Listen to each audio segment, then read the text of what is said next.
Welcome to Devasena అభిరుచులు.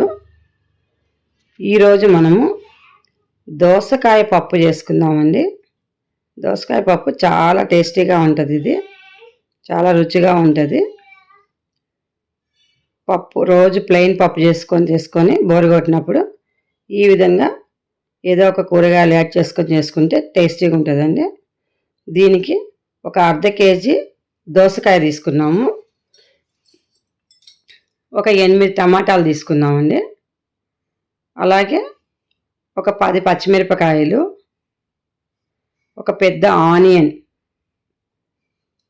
చింతపండు ఒక 4 రెమ్మల చింతపండు సరిపోతుంది.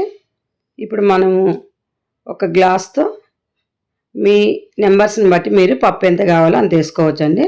నేనైతే ఒక చిన్న గ్లాస్తో గ్లాస్ పప్పు వేసాను. ఒక గ్లాస్ పప్పు శుభ్రంగా కడిగి పక్కకు పెట్టుకోవాలండి. ఇప్పుడు మనము టమాటాలని సన్నగా కట్ చేసుకొని టమాటాలు వేసుకోవాలి. అలాగే ఆనియన్ కూడా సన్నగా తరిగి వేసుకోవాలి. దోసకాయని తొక్కు తీసి ముక్కలు చేసుకోవాలండి. లోపల గింజలు కూడా తీసేసేయాలి. ఎందుకంటే ఒక్కొక్కసారి దోసకాయ గింజలు ఉంటే కొంచెం చేదు ఉంటుందండి. అన్ని దోసకాయలు ఉండవు, కొన్ని దోసకాయలు చేదు ఉంటాయి కాబట్టి చూసుకొని వేసుకోవాలి. ఇప్పుడు మనం 4 రెమ్మలు చింతపండు కూడా వేసుకున్నాము. అలాగే పచ్చిమిర్చి ఒక 10 పచ్చిమిరపకాయలు, అవి కూడా కడిగి అన్నిటిని కూడా శుభ్రంగా కడిగి పెట్టేసుకోవాలి ఈ విధంగా. ఇప్పుడు ఇందులో కొంచెం పసుపు వేసుకుందాము. పసుపు ఒక స్పూన్ పసుపు పడుతుందండి. చిన్న స్పూన్లు అండి ఇవి, ఒక స్పూన్ వేయాలి. ఇప్పుడు మనం సాల్ట్ కూడా వేసుకుందాము. ఎందుకంటే పప్పు ఉడికేటప్పుడు వేసుకుంటేనే ఆ దోసకాయకి పప్పుకి అన్నిటికి కూడా సాల్ట్ బాగా పడుతుంది. దోసకాయ కూడా సప్పగా లేకుండా బాగుంటుందండి ముందే వేసుకుంటే. ఇప్పుడు మనం దీనికి తగినన్ని వాటర్ పోసుకోవాలి.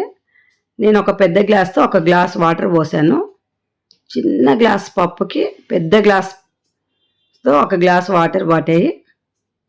ఇప్పుడు కుక్కరు మూత పెట్టేసి విజిల్ పెట్టి స్టవ్ మీద ఒక 6-7 విజిల్స్ వచ్చే వరకు ఉడకబెట్టుకోవాలండి. ఎందుకంటే పప్పు మెత్తగా ఉడికితేనే బాగుంటుంది. ఇప్పుడు స్టవ్ మీద కడాయి పెట్టుకొని కడాయి వేడెక్కిన తర్వాత ఆయిల్ వేసుకోవాలి. ఆయిల్ కూడా వేడైన తర్వాత పోపు గింజలు, ఆవాలు, జీలకర్ర, 2 ఎండుమిర్చి వేసుకుంటే కొంచెం పప్పులోకి బాగా మంచి రుచిని ఇస్తుందండి ఇది.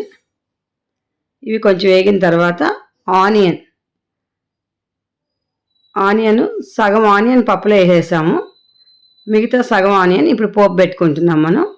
అంతటికి కలిపి ఒక్క ఆనియన్ సరిపోతుంది. ఇప్పుడు పోపు ఎర్రగా అయింది.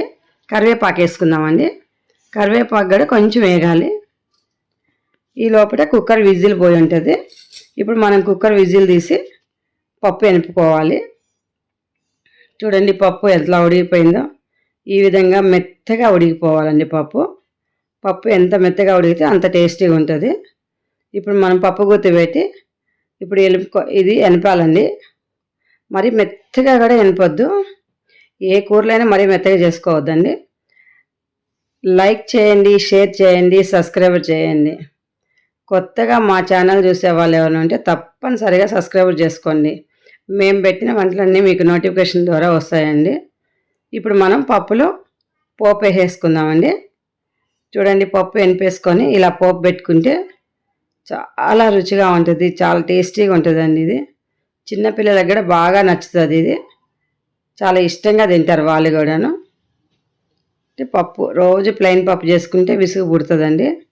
అందుకని అప్పుడప్పుడు ఆకుకూర పప్పు, దోసకాయ పప్పు ఈ విధంగా చేసుకొని మీరుగా చేసుకొని తిని చూడండి. Thank you for watching.